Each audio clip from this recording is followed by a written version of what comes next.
بسم الله الرحمن الرحیم.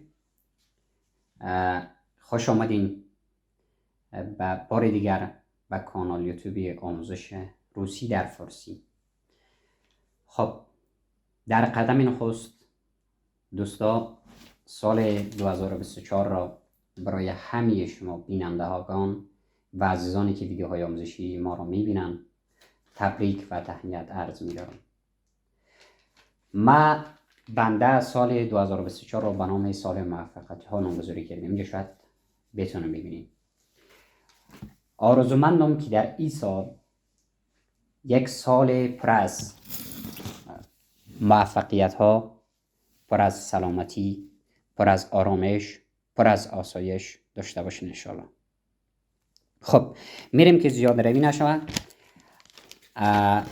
بحث این درسی ما این هست که چگونه یک زبان دوم را بسیار با یک روش ساده، بسیار با یک متدهای ساده یاد بگیریم. همه دوستان برای ما پیام ماندن که استاد چیکار کنیم زبان روسی رو یاد بگیریم، استاد چیکار کنیم این مشکلات زبان روسی حل شه، استاد چیکار کنیم. بالاخره یک ایده برای من شد که یک ویدیو بسازم که همه دوستا همه چیکار کنیمشان ان شاء الله حل شود. نه تنها زبان روسی بلکه تمام زبان دوم. هر فارسی زبانی که در هر کشور غیر فارسی زبان که برای اولین بار مهاجرت میکنه این متدها و این روش ها را عملی بکنه، بسیار به راحتی و سادگی مشکلات زبانش حل میشه. آهسته ایتونی که به یک ماه یک نیم ماه آهسته یعنی متدش هست، راهش هست. یه آدم که یک راه درست را پی بکنه حتما بسیار به سادگی و راحتی یاد میگیره. خب میریم زیاد روی نمیکنیم. این متد ها کدام روش ها هست، هر کدامش من میگم جدا شما باید لیست کنین. من هم عکسش یا یک قسمتش میمونم که اینا رو هم باز یگان تایی که نودش یا عکس در قسمت نمایشداری مشکل دارن مشکلشون حل شه ان شاء الله. خب اولین نکته اساسی برای آموزش یک زبان حروف الفبایش است. حروف الفبای یک زبان ستون و پایه یک زبان است عزیزان. بعضی از دوستان هستن که زبان شفاهی یاد گرفتن در کار، بازار یا بالا پایین، اما الفبایش یاد ندارن، ولی این آدما با مشکل میخوره. شما اولین کاری که میکنین باید حروف الفبای یک زبان یاد بگیرین. هر زبانی را که میخواین یاد بگیرین الفبایش اولین روزی که پا میگذارین باید الفبایش یاد بگیرین دوستا. این بسیار بسیار مهم است. و بعد از اینکه شما حروف الفبا رو یاد گرفتین آهسته قدم روی چی میذارین؟ روی سلام و احوال پرسی و این چیزا. مثلا سلام، حالا یک روسی زبان باشه اولین کاری که میکنه سلام احوال پرسی یاد بگیرین، مثل پریویت، احوال پرسی، کاگلا و این چیزا. هر زبانی مانند انگلیسی های هاوریو و این چیزا.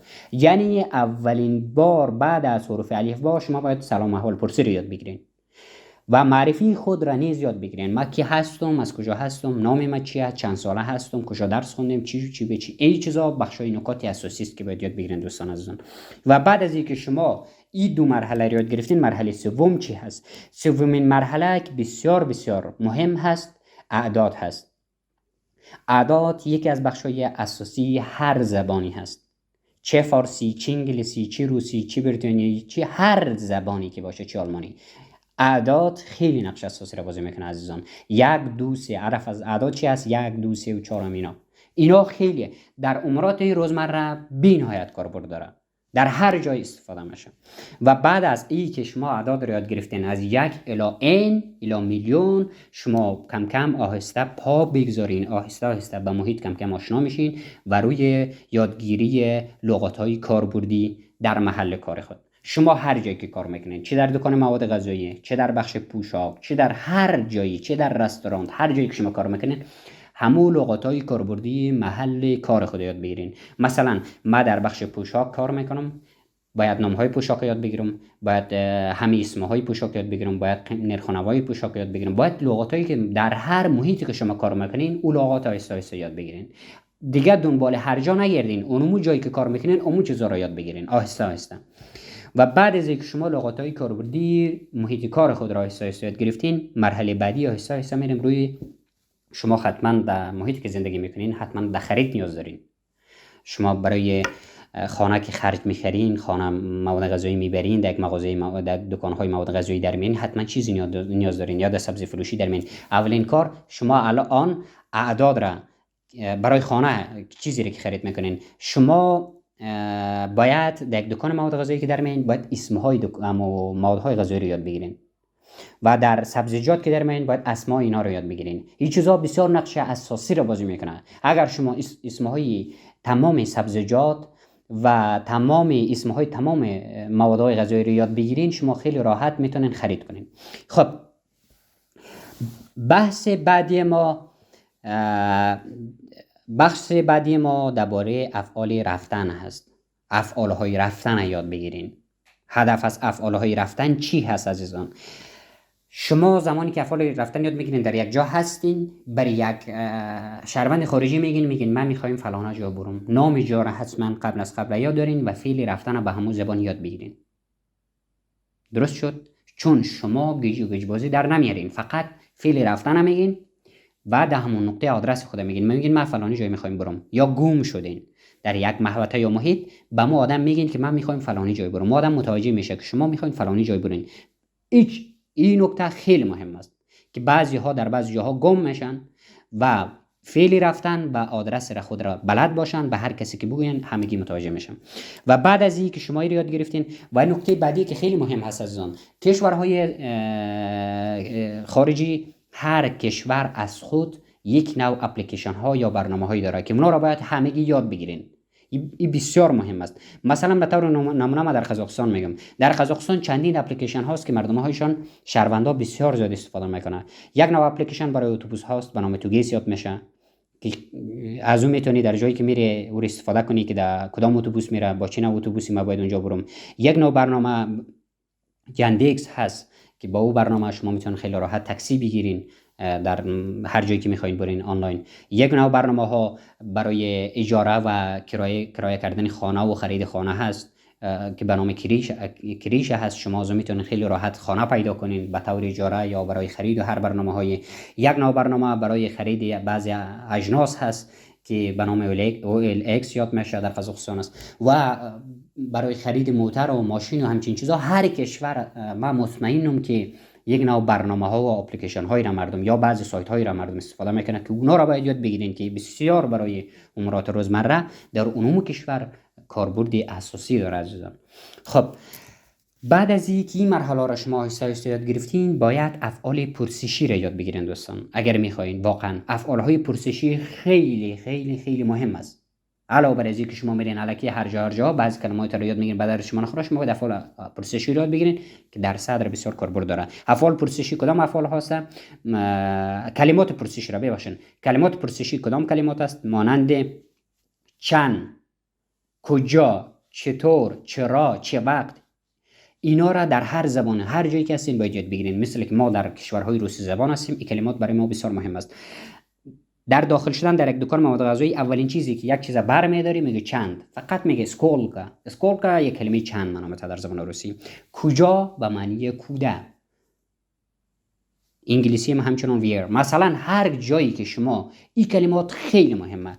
مثلا چطور، کک، این کلمات بسیار مهم است. چرا، پچیمو یا وای، یا در کلمه آلمانی یا هر جایی که هستین در زبان‌های آلمانی اینا بسیار مهم است.